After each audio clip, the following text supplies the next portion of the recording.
Embora a WWE geralmente seja rápida em eliminar erros inesperados, como fãs invadindo o ringue ou qualquer outro contratempo, por outro lado, houve momentos em que a WWE voluntariamente optou por levar ao ar segmentos de tom tão surdo ou de tão mau gosto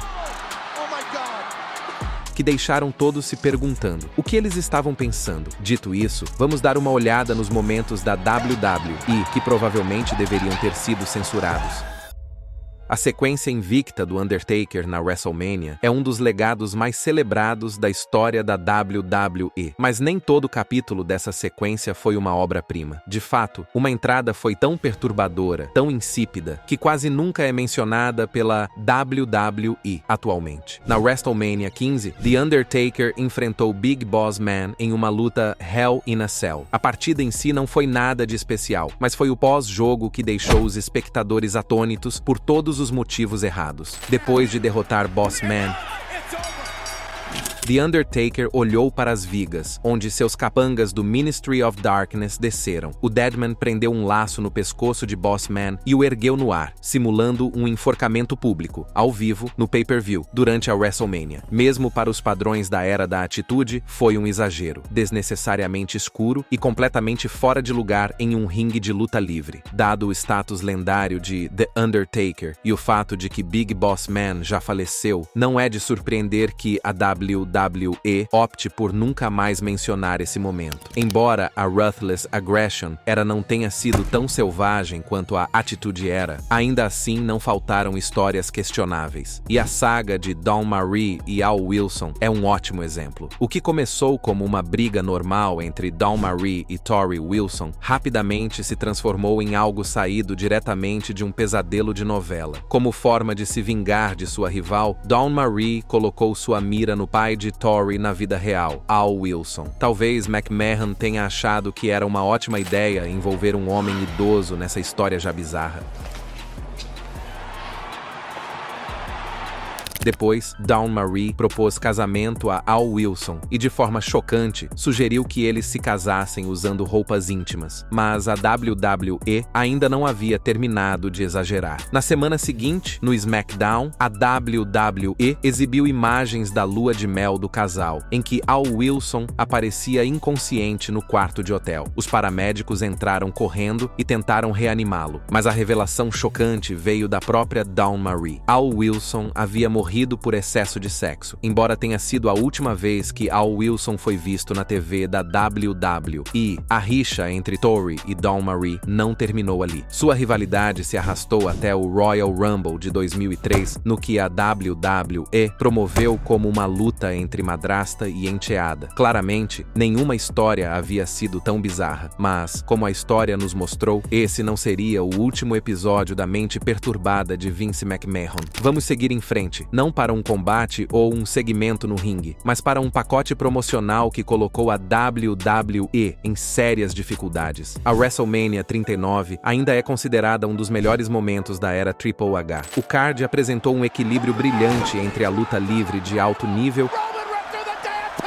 e a narrativa emocional. Entre as rivalidades mais pessoais do card estava o confronto de longa data entre pai e filho, entre Dominic e Rey Mysterio. Dominic, agora firmemente plantado em seu papel de filho autoritário e delirante de Rey Mysterio, estava fazendo um dos melhores trabalhos de heel da WWE na época. Como parte da preparação para a luta entre pai e filho na WrestleMania 39, a WWE exibiu um pacote promocional. Durante a promoção, Dominic reclamou: "Você acha que isso é um jogo para mim? Cumpri pena pesada e sobrevivi." Os espectadores atentos notaram que uma imagem real do campo de concentração de Auschwitz havia sido incluída na montagem. O uso de uma imagem de um dos locais mais horríveis de assassinato em massa da história, onde mais de 1 milhão de pessoas inocentes foram brutalmente exterminadas, foi um erro grave por parte da WWE. Embora a empresa tenha editado rapidamente a filmagem reportagem poucas horas após a exibição do segmento, a notícia já havia sido divulgada. Capturas de tela circularam e a empresa se viu condenada por meios de comunicação e organizações de direitos humanos bem no meio da temporada da WrestleMania. Claramente, o momento não poderia ter sido pior. Ficaríamos chocados se alguém da equipe de edição não perdesse o emprego por causa disso. Como todo mundo sabe, a Era da Atitude não era exatamente conhecida por sua modéstia, mas, mesmo para seus padrões selvagens, isso foi algo diferente. Jacqueline, uma legítima pioneira na luta livre feminina, estava envolvida em uma luta de tag mista no Capital Carnage, em Londres. Ao formar uma equipe com Mark Mero contra Sable e Christian, a luta representou uma rivalidade acirrada entre Sable e Jacqueline. Jacqueline não era um talento feminino qualquer. Ela era durona como as unhas e uma das poucas mulheres que competiam regularmente contra lutadores homens, assim como Chyna. Ela quebrou barreiras e trouxe legitimidade à divisão feminina, voltando à luta de equipes mistas no Capital Carnage. O combate em si foi intenso e agradou ao público, terminando com Sable conquistando a vitória depois de imobilizar Jacqueline. Mas o verdadeiro choque veio momentos depois. Enfurecida com a derrota, Jacqueline atacou o árbitro e subiu em seus ombros. Quando ele se levantou, Sable aproveitou o momento e rasgou a blusa de Jacqueline, resultando em um mau funcionamento acidental e muito real do guarda-roupa, expondo-a na televisão ao vivo. Mas, de qualquer forma, é difícil justificar como um momento como esse chegou a ir ao ar. Quando os Nexus fizeram sua estreia explosiva em junho de 2010, foi uma das invasões mais caóticas da história da WWE. Liderado por Wade Barrett, o grupo atacou John Cena e CM Punk e destruiu o ringue e tudo o que estava à sua vista, criando um caos total, diferente de tudo o que havia sido visto nos últimos anos. Talvez no calor do momento, o recém-chegado Daniel Bryan tenha levado as coisas longe demais. Em um momento que não fazia parte do roteiro, Bryan atacou o locutor do ringue Justin Roberts e começou a sufocá-lo com o aparelho na televisão ao vivo, enquanto os fãs se divertiam e ficavam chocados com a energia corajosa do segmento. Os funcionários da WWE nos bastidores não estavam nada satisfeitos. Com a empresa tentando manter uma imagem familiar e agradar patrocinadores como a Mattel, as ações de Bryan foram consideradas violentas demais. Como resultado, poucos dias após sua estreia, Daniel Bryan foi dispensado da empresa. A WWE também retirou o segmento dos replays e das filmagens oficiais. Mais tarde, Bryan reconheceu que talvez tenha passado dos limites e aceitou a responsabilidade. Apesar do contratempo, sua saída durou pouco, pois a grande demanda dos fãs levou à sua reintegração. Apenas 2 meses depois, Bryan retornou no SummerSlam 2010 como membro surpresa da equipe WWE, marcando o início de um retorno que definiria sua lendária carreira. Quando se trata de momentos polêmicos que a WWE deveria ter expurgado, é impossível não começar pelo próprio ex-presidente, Vince McMahon. Sempre conhecido por ultrapassar os limites, Vince McMahon foi o centro de vários erros na tela. Um dos mais infames ocorreu no Survivor Series 2005. Poucos momentos antes da partida de John Cena pelo WWE Championship, foi ao ar um segmento nos bastidores em que McMahon usou a palavra N ao falar com Cena. O momento foi tão estranho e de tom tão surdo que muitos espectadores não tinham certeza se realmente tinham ouvido direito. Mas, para que não restasse nenhuma dúvida, McMahon passou casualmente por Booker T e sua esposa, Sharmell. Booker, claramente aproveitando o momento, respondeu com sua frase agora icônica: "Diga-me que ele não acabou de dizer isso." O segmento provocou uma reação imediata da mídia e dos fãs. Muitos questionaram como uma linguagem tão ofensiva poderia ter passado pelos sensores de conteúdo da WWE. Vale ressaltar que somente após o surgimento da polêmica é que a WWE agiu, retirando rapidamente o segmento de todas as transmissões futuras e plataformas digitais. Mais tarde, McMahon abordou o incidente, afirmando que a intenção era fazer um sketch e lamentou o mau julgamento. Mas claramente, McMahon não se desculpou tanto quanto alegou. Apenas 2 anos após o uso de uma injúria racial na televisão ao vivo, ele provocou outra tempestade de fogo. Dessa vez, o fato ocorreu durante a versão reiniciada da ECW, da WWE, em 2007. Depois de cruzar com Sabu, lenda da ECW, McMahon comentou que ele não estava no Texas, mas no Afeganistão. Em seguida, em um tom de brincadeira, McMahon sugeriu que Sabu parecia parecia um membro do Talibã. Ele encerrou a conversa dizendo a Sabu para ficar longe dele, como se a presença dele fosse perigosa ou ameaçadora. A falta de gosto dessa promo é ampliada pelo contexto pós-11 de setembro em que foi ao ar, uma época em que o sentimento anti-árabe e anti-muçulmano estava em alta nos Estados Unidos. Em vez de usar de moderação, a WWE se inclinou para os piores estereótipos, tornando toda a troca ainda mais ofensiva e indesculpável. Hoje em dia, a divisão feminina da WWE é tão amplamente reverenciada e respeitada que às vezes é difícil acreditar no quanto as coisas eram selvagens durante a era da atitude. E nada encapsulou melhor o caos absoluto daquela era do que o que ocorreu no Armageddon 1999. Durante o show, Miss Kitty conquistou o campeonato feminino em uma partida de sinuca com vestido de noite em 4 cantos. A luta foi realizada em uma piscina improvisada na rampa de entrada e contou com Miss Kitty,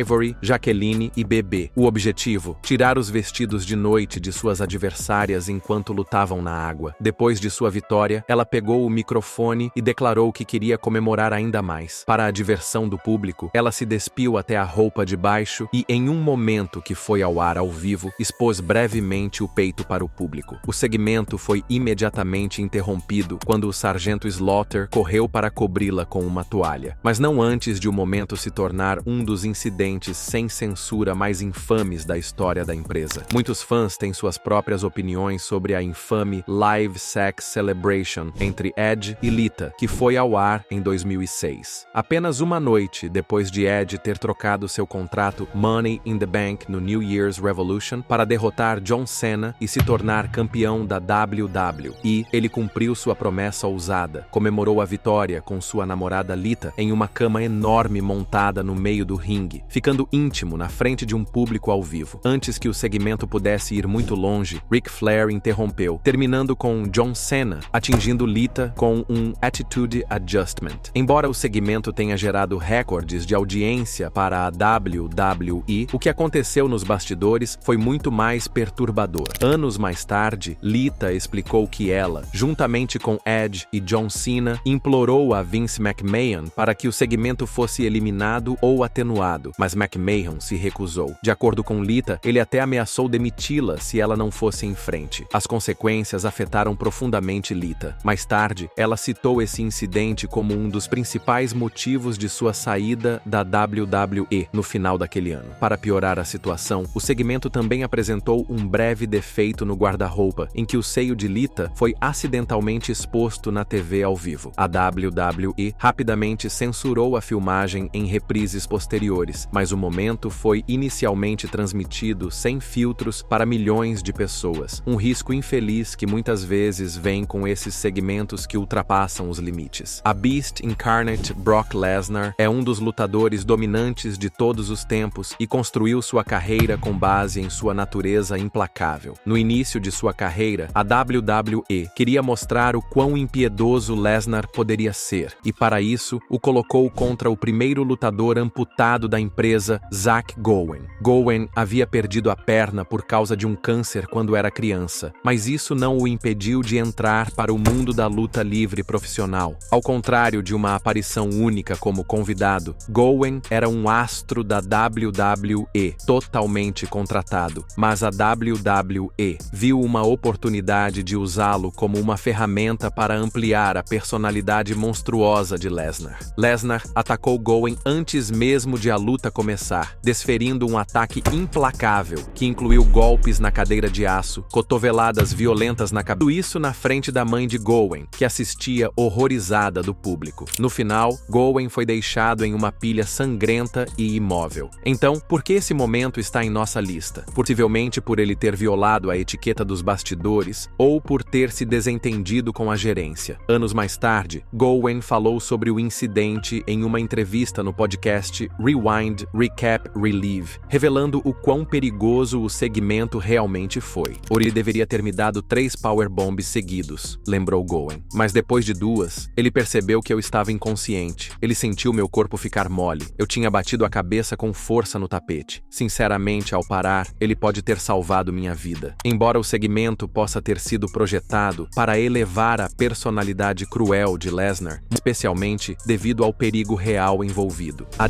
WWE Generation X foi considerada uma das maiores e mais rebeldes facções da história da WWE. Sua rápida ascensão durante a Attitude Era refletiu perfeitamente o caos da época, uma era em que ser ousado, impetuoso e completamente sem filtros praticamente não tinha limites. No entanto, até mesmo suas palhaçadas exageradas também levaram a momentos que passaram dos limites. Um dos exemplos mais infames disso ocorreu durante sua briga com a The Nation of Domination. Em julho de 1998, o DX exibiu um segmento de paródia com o objetivo de zombar de seus rivais. Triple H vestiu-se como The Rock, Road Dogg enfrentou D'Lo Brown, Billy Gunn personificou o poderoso chefão, Jason Sensation retratou Owen Hart e, o mais infame, X-Pac, escureceu sua pele para interpretar Henry Mizark, um claro uso de blackface. O que poderia ter sido considerado um humor ousado em 1998, agora é visto com razão como racialmente insensível e ofensivo. O segmento causou reações negativas nos últimos anos por sua representação sem tom e de mau gosto. Em 2021, a WWE removeu discretamente todo o segmento da Peacock Network sem reconhecimento público, reconhecendo-o claramente como uma relíquia que é melhor deixar enterrada. Sejamos realistas, esse foi um daqueles momentos que nunca deveria ter ido ao ar.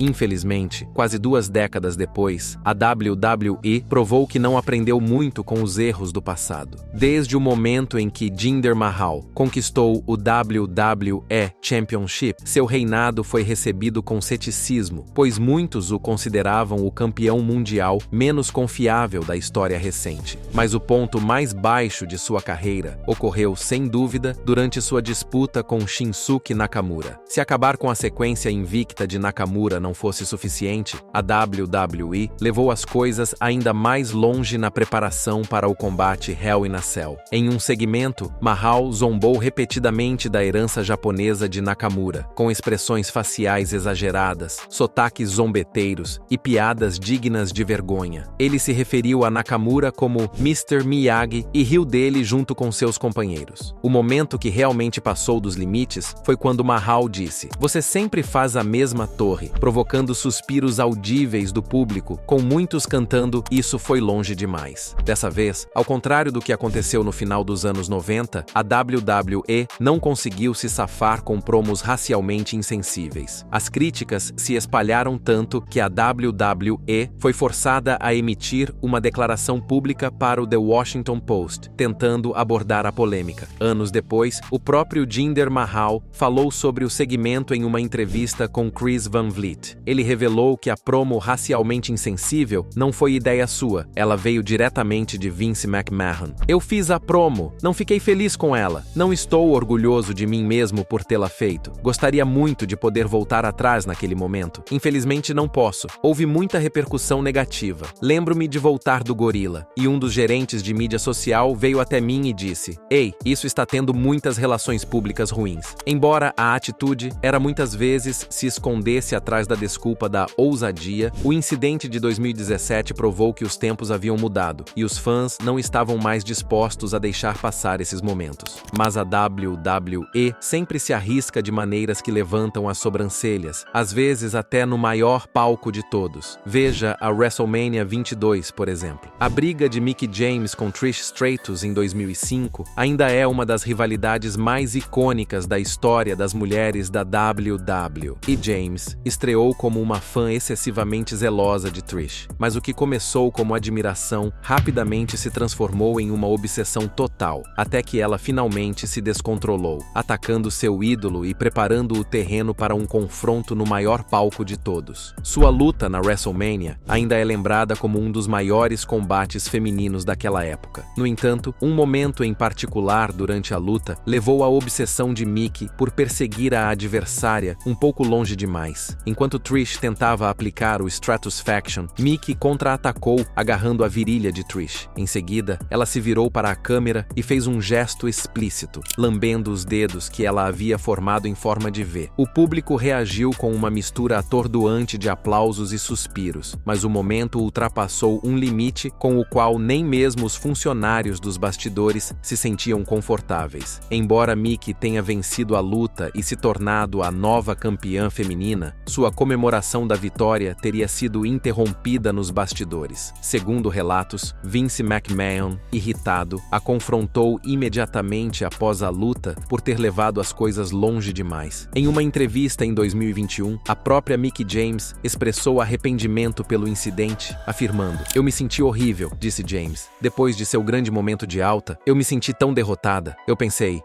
eu não li a sala direito." Hill. Como resultado, a WWE editou o gesto em todos os replays futuros. Ele foi removido do lançamento do DVD da WrestleMania 22 e também foi censurado da versão atualmente disponível na Netflix. A esta altura, já vimos palhaçadas obscenas e momentos de choque serem cortados dos arquivos e das bibliotecas de streaming. Mas o apetite da WWE por controvérsias também se estendeu a territórios mais sensíveis, incluindo a religião. Quando 1998 chegou, The Undertaker já estava se transformando no sombrio Ministry of Darkness. Um dos primeiros a sentir a ira desse Deadman mais sinistro foi ninguém menos que Stone Cold Steve Austin. Os dois não eram estranhos, tendo se enfrentado várias vezes durante a Attitude Era, mas esse momento foi diferente. Em um episódio do Raw no final de 1998, o Undertaker carregou Austin inconsciente no ombro e o prendeu a um símbolo de tamanho humano. Momentos depois, o símbolo foi levantado em uma posição vertical, lembrando estranhamente uma crucificação, evocando imagens familiares a qualquer pessoa criada em um lar cristão. Não demorou muito para que houvesse uma reação negativa. Embora a WWE não tenha se desculpado publicamente, o segmento foi recebido com indignação por vários grupos religiosos. E embora de alguma forma tenha sido exibido na íntegra naquela época, desde então a WWE tem tomado muito cuidado para evitar mostrar a cena em sua totalidade, muitas vezes editando as imagens mais polêmicas em reprises modernas. De todos os momentos sem censura que abordamos nesta lista, nenhum abalou tanto a WWE quanto o infame segmento Pillman's Got a Gun, um momento tão caótico que quase fez com que o Raw fosse cancelado. Em 1996, a WCW estava dominando a WWE na guerra de audiência e Vince McMahon estava ficando desesperado para ultrapassar os limites em um esforço para recuperar a atenção. No entanto, esse desespero logo sairia pela culatra. Steve Austin e Brian Pillman compartilhavam uma longa história como antigos parceiros de tag team na Hollywood Blondes da WCW, mas suas carreiras tinham tomado rumos muito diferentes na WWE. Austin estava se destacando rapidamente como o rosto rebelde de uma nova era, enquanto Pillman havia adotado um gimmick volátil de canhão solto. Como o anti-herói em ascensão, Austin começou a avisar seu antigo parceiro de equipe Pillman. A rivalidade entre eles aumentou quando Austin atacou violentamente Pillman durante um episódio do Raw, agravando um tornozelo já lesionado. As tensões aumentaram uma semana depois, quando Pillman, machucado, ficou sozinho em casa, segurando uma arma carregada, esperando que Austin entrasse. Quando Austin finalmente arrombou a porta, a câmera ficou preta, e tudo o que o público pôde ouvir foram tiros, gritos e caos. Na tentativa da empresa de exibir algo inovador, o tiro saiu pela culatra de forma espetacular. Os executivos da USA Network ficaram furiosos, tanto que consideraram seriamente a possibilidade de retirar totalmente a programação da WWE de sua programação. Diante das consequências, a WWE não teve escolha a não ser emitir um pedido público de desculpas e proibir que o segmento fosse ao ar novamente. Tornou-se um momento na lista negra trancado nos arquivos. A WWE sempre teve uma história complicada com personagens heel estrangeiros, mas a trajetória de Muhammad Hassan levou as coisas a um nível para o qual a empresa claramente não estava preparada. O que começou como uma história centrada em um árabe americano que se manifestava contra o preconceito pós-11 de setembro, rapidamente saiu do controle e acabou provocando uma reação repentina e de fim de carreira. Como um heel em ascensão, Muhammad Hassan estava ganhando grande impulso, tanto que havia rumores de que ele se tornaria o mais jovem campeão mundial de pesos pesados da história da WWE. Mas uma briga polêmica com The Undertaker abruptamente atrapalhou esses planos. Pouco antes da luta programada para o pay-per-view The Great American Bash, Daivari, empresário de Hassan, enfrentou The Deadman em uma luta no SmackDown. O que se seguiu chocou os espectadores. Após a luta, Hassan Hassan orquestrou uma emboscada perturbadora. Um grupo de homens mascarados invadiu o ringue, sufocou o Undertaker com uma corda de piano e levou Daivari embora como um mártir caído. O momento não poderia ter sido pior. O segmento foi ao ar poucas horas depois dos atentados à bomba em Londres em 2005, e apesar de o SmackDown ter sido pré-gravado, a WWE tomou a infeliz decisão de levá-lo ao ar mesmo assim. A WWE enfrentou uma forte reação da mídia e do público. A UPN, a emissora que transmitia o SmackDown na época, ficou especialmente furiosa, pedindo à WWE que retirasse Muhammad Hassan imediatamente da televisão. Quanto ao próprio Hassan, a empresa rapidamente se distanciou dele, efetivamente lavando as mãos dele. No entanto, como Hassan já havia sido anunciado para enfrentar The Undertaker no The Great American Bash, a WWE não teve escolha a não ser apressar uma história de saída. Em 24 de julho de 2005, Hassan subiu ao ringue para o que seria sua última luta. Depois de ser brutalizado por The Deadman e levar um estrondoso Powerbomb Last Ride, Hassan foi eliminado da TV, para nunca mais ser visto na WWE.